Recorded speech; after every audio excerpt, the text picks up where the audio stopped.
Assalamualaikum warahmatullahi wabarakatuh. Perkenalkan, kami dari kelompok 9A Biokimia. Di sini kami akan menjelaskan video dengan judul pemisahan dan pemurnian protein. Di sini beranggotakan dengan saya yang Anissa dengan ujung 011. Saya Dinita Nurul Aini dengan ujungnya 057. Saya Dika dengan ujungnya 045. Adapun tujuan pembelajarannya menguasai fondasi saintifik pada materi protein. Materi singkat, pemisahan dan pemurnian protein bertujuan mendapatkan protein murni dari campuran kompleks dengan memanfaatkan perbedaan sifat fisikokimia seperti ukuran, muatan, kelarutan, dan afinitas tertentu. Tahapan utamanya meliputi ekstraksi protein dari sampel, kemudian presipitasi dengan garam, perubahan pH atau pemanasan untuk mengendapkan protein.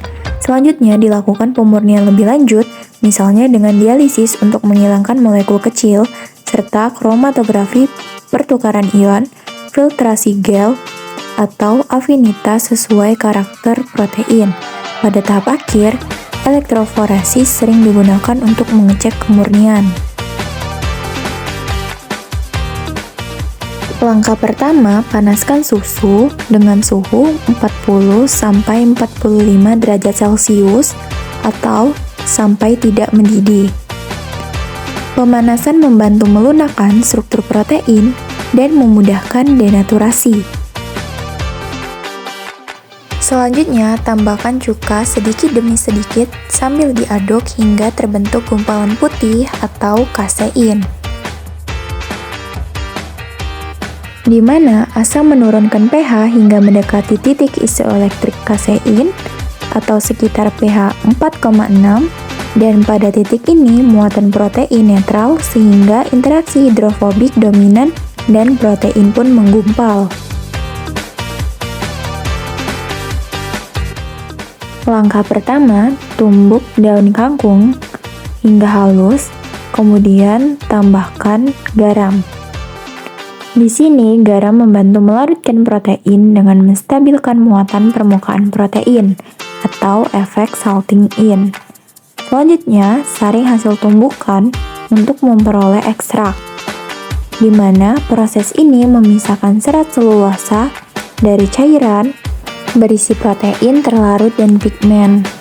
Selanjutnya, tambahkan cuka tetes demi tetes hingga terbentuk endapan protein, di mana asam menurunkan pH dan mengganggu interaksi elektrostatik sehingga protein tersebut menggumpal.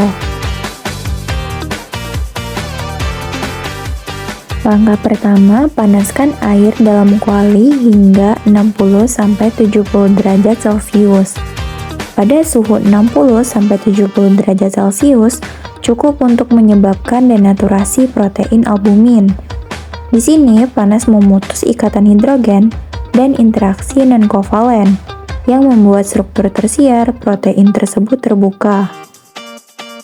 Langkah selanjutnya, letakkan mangkuk berisi putih telur di atas kuali dan aduk perlahan.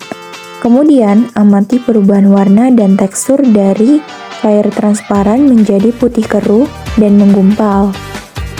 Denaturasi menyebabkan protein yang awalnya larut menjadi tidak larut. Gugus hidrofobik terekspos lalu saling berinteraksi, sehingga terbentuk agregat atau koagulat. Pembahasan singkat, proses pemisahan protein pada ketiga bahan ini didasarkan pada perubahan kelarutan. Pada putih telur, pemanasan menyebabkan denaturasi protein albumin sehingga struktur aslinya rusak, molekulnya beragregasi, dan terbentuk koagulat putih yang mudah dipisahkan dari cairan.